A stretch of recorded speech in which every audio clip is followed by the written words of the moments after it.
नमस्कार साथियों, साहित्य विद KPS पर आपका स्वागत है। प्रस्तुत है हिंदी साहित्यकार मुंशी प्रेमचंद जी द्वारा रचित प्रसिद्ध उपन्यास गबन का 44वां भाग। रमा मोटर पर चला तो उसे कुछ सूझता न था, कुछ समझ में न आता था कहाँ जा रहा है। जाने हुए रास्ते उसके लिए अनजाने हो गए थे। उसे जालपा पर क्रोध न था, जरा भी नहीं। जग्गू पर भी उसे क्रोध न था। क्रोध था अपनी दुर्बलता पर, अपनी स्वार्थ लोलुपता पर, अपनी कायरता पर।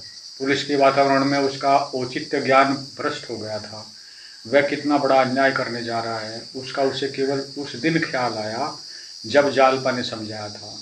फिर यह शंका मन में ही उठी ही नहीं। अफसरों ने बड़ी बड़ी आशाएं बांधकर उसे बहला रखा।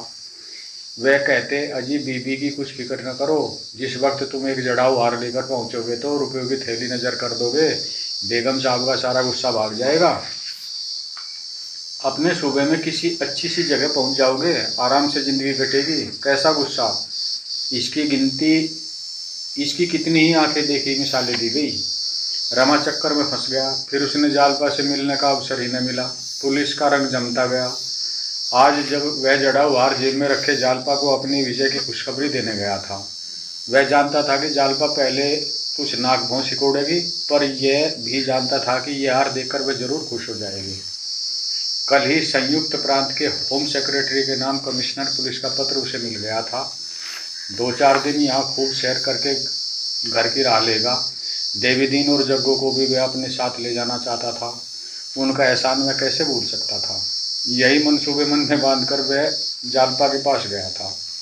जैसे कोई भक्त फल और नैवेद्य लेकर देवता की उपासना करने जाए, पर देवता ने वरदान देने के बदले उसे थाल को ठुकरा दिया। उसके नैवेद्य उसकी ओर ताकने का साहस न कर सकता था। उसने सोचा, इसी वक्त जज के पास चलूं और सारी कथा कह सुनाऊं। पुलिस मेरी दुश्मन हो जाए, मुझे जेल में सड़ा डाले, कोई परवाह नहीं, सारी कली खोल दूंगा। क्या जज अपना फैसला नहीं बदल सकता? अभी तो सभी मुलजिम हवालात में हैं। पुलिस वाले खूब दांत पीसेंगे, खूब नाचे कूदेंगे, शायद मुझे कच्चा ही खा जाए। इतनी दुर्बलता ने तो मेरे मुंह में काली खी लगा दी। जालपा की वह क्रोधमयी मूर्ति उसकी आंखों के सामने फिर गई। ओह, कितने गुस्से में थी! मैं जानता कि वह इतना बिगड़ेगी तो चाहे दुनिया इधर से उधर हो जाती, अपना बयान बदल देता। बड़ा चकमा दिया इन पुलिस वालों ने। अगर कहीं जज ने कुछ नहीं सुना और मुलजिमों को बरी न किया तो जालपा मेरा मुंह ना देखेगी। मैं उसके पास कौन सा मुंह लेकर जाऊंगा? फिर जिंदा रहकर ही क्या करूंगा? किसके लिए? उसने मोटर रोकी और इधर उधर देखने लगा। कुछ समझ में न आया कहाँ गया।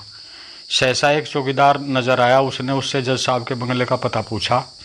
चौकीदार हंसकर बोला, हुजूर तो बहुत दूर निकला है, यहाँ से तो 6-7 मील से कम न होगा। वह उधर चौरंगी की ओर रहते हैं। रमा चौरंगी का रास्ता पूछकर फिर चला। 9 बज गए थे। उसने सोचा, जज साहब से मुलाकात न हुई तो सारा खेल बिगड़ जाएगा।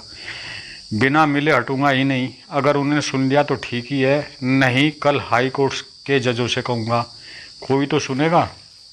सारा वृत्तांत समाचार पत्रों में छपवा दूंगा, तब तो सबकी आंखें खुलेंगी। मोटर 30 मील की चाल से चल रही थी।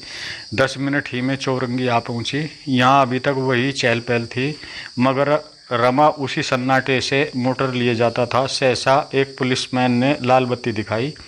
वह रुक गया और बाहर से निकाल कर देखा तो वही दरोगा जी ने पूछा, क्या अभी तक बंगले पर नहीं गए? इतनी तेज मोटर ने चलाया कीजिए, कोई वारदात हो जाएगी। कहिए, बेगम साहब से मुलाकात हुई? मैंने तो समझा था वह भी आपके साथ होंगी। खुश तो खूब हुई होगी ना? रमा को ऐसा क्रोध आया कि मूछें उखाड़ लूँ, पर बात बनाकर बोला, जी हाँ, बहुत खुश हुई। मैंने कहा था ना, औरतों की नाराज़गी की वही दवा है। आप कांपे जाते थे। मेरी हिमाकत थी। चलिए मैं भी आपके साथ चलता हूँ। एक बाजी ताश उड़े और जरा शरूर जमे। डिप्टी साहब और इंस्पेक्टर साहब आएंगे, जोरा को बुलवा लेंगे, 2 घड़ी की बाहर रहेगी। अब आप मिसेज रमानाथ को बंगले में ही क्यों नहीं बुला लेते? वहाँ वह खटीक के घर पड़ी हुई है। रमा ने कहा, अभी तो मुझे एक ज़रूरत से दूसरी जगह जाना है। आप मोटर ले जाएं, मैं पाँव चला जाऊंगा। दरोगा ने मोटर के अंदर जाकर कहा, नहीं साहब, मुझे कोई जल्दी नहीं है, आप जहाँ चलना चाहें चलिए मैं ज़रा भी मुखिल न हूँगा। रमा ने कुछ चिढ़कर कहा, लेकिन मैं अभी बंगले पर नहीं जा रहा हूँ। दरोगा ने मुस्करा कर कहा, मैं समझ रहा हूँ, लेकिन मैं ज़रा भी मुखिल न हूँगा। वहीं बेगम साहब, रमा ने बात काट कर कहा, जी नहीं, वहाँ मुझे नहीं जाना है। दरोगा, तो क्या कोई दूसरा शिकार है? बंगले पर भी आज कुछ कम बाहर न रहेगी, वहीं आपके दिल बहलाव का कुछ सामान हाजिर हो जाएगा। रमा ने एक बार की आंखें लाल करके कहा, क्या आप मुझे सौदा समझते हैं? मैं इतना जलील नहीं हूँ। दरोगा ने कुछ लज्जित होकर कहा, अच्छा साहब, गुनाह हुआ, माफ़ कीजिए, अब कभी ऐसी गुस्ताखी न होगी, लेकिन अभी आप अपने को खतरे से बाहर ना समझें। मैं आपको किसी ऐसी जगह न जाने दूंगा जहां मुझे पूरा इत्मीनान ना होगा। आपको खबर नहीं आपके कितने दुश्मन हैं। मैं आप ही के फ़ायदे के ख्याल से कह रहा हूँ। रमा ने होठ चबाकर कहा, बेहतर हो कि आप मेरे फ़ायदे का इतना ख्याल न करें। आप लोगों ने मुझे मटिया मेट कर दिया और अब भी मेरा गला नहीं छोड़ते। मुझे अब अपने हाल पर मरने दीजिए। मैं इसी गुलामी से तंग आ गया हूँ। मैं माँ के पीछे पीछे चलने वाला बच्चा नहीं बनना चाहता। आप अपनी मोटर चाहते हैं, शौक से ले जाइए। मोटर की सवारी और बंगले में रहने के लिए 15 आदमियों को कुर्बान करना पड़ा है। कोई जगह पा जाऊँ तो शायद 1500 आदमियों को कुर्बान करना पड़े। मेरी छाती इतनी मजबूत नहीं है। आप अपनी मोटर ले जाएं। यह कहता हुआ वह मोटर से उतर पड़ा और जल्दी से आगे बढ़ गया। दरोगा ने कई बार पुकारा, जरा सुनिए, बात तो सुनिए, लेकिन उसने पीछे फिरकर नहीं देखा। जरा और आगे चलकर वह एक मोड़ से घूम गया। इसी सड़क पर जज साहब का बंगला था। सड़क पर कोई आदमी न मिला। रमा कभी इस पटरी पर और कभी उस पटरी पर जाकर बंगलों के नंबर पढ़ता चला जाता था। सहसा एक नंबर देखकर वह रुक गया। 1 मिनट तक खड़ा देखता रहा। फिर कोई निकले तो उससे पूछूं, साहब है या नहीं। अंदर जाने की उसकी हिम्मत न पड़ती थी। ख्याल आया, जज ने पूछा, तुमने क्यों झूठी गवाही दी? तो क्या कहूँगा? यह कहना कि पुलिस ने मुझसे ज़बरदस्ती गवाही दिलवाई, प्रलोभन दिया, मारने की धमकी दी, लज्जास्पद बात है। अगर वे पूछे कि तुमने केवल 2-3 साल की सज़ा से बचने के लिए इतना बड़ा कलंक सिर लिया, इतने आदमियों की जान लेने पर उतारू हो गए, उस वक्त तुम्हारी बुद्धि कहाँ गई थी? तो उसका मेरे पास क्या जवाब है? खामखा लज्जित होना पड़ेगा, बेवकूफ़ बनाया जाऊँगा। वह लौट पड़ा।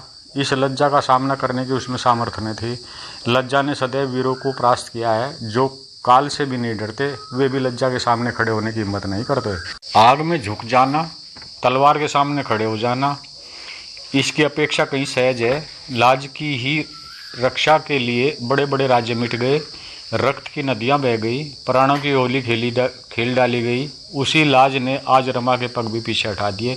शायद जेल की सज़ा से वह इतना भयभीत ना होता। यह भाग यहीं पर समाप्त होता है। कृपया चैनल को लाइक, शेयर और सब्सक्राइब करें। धन्यवाद।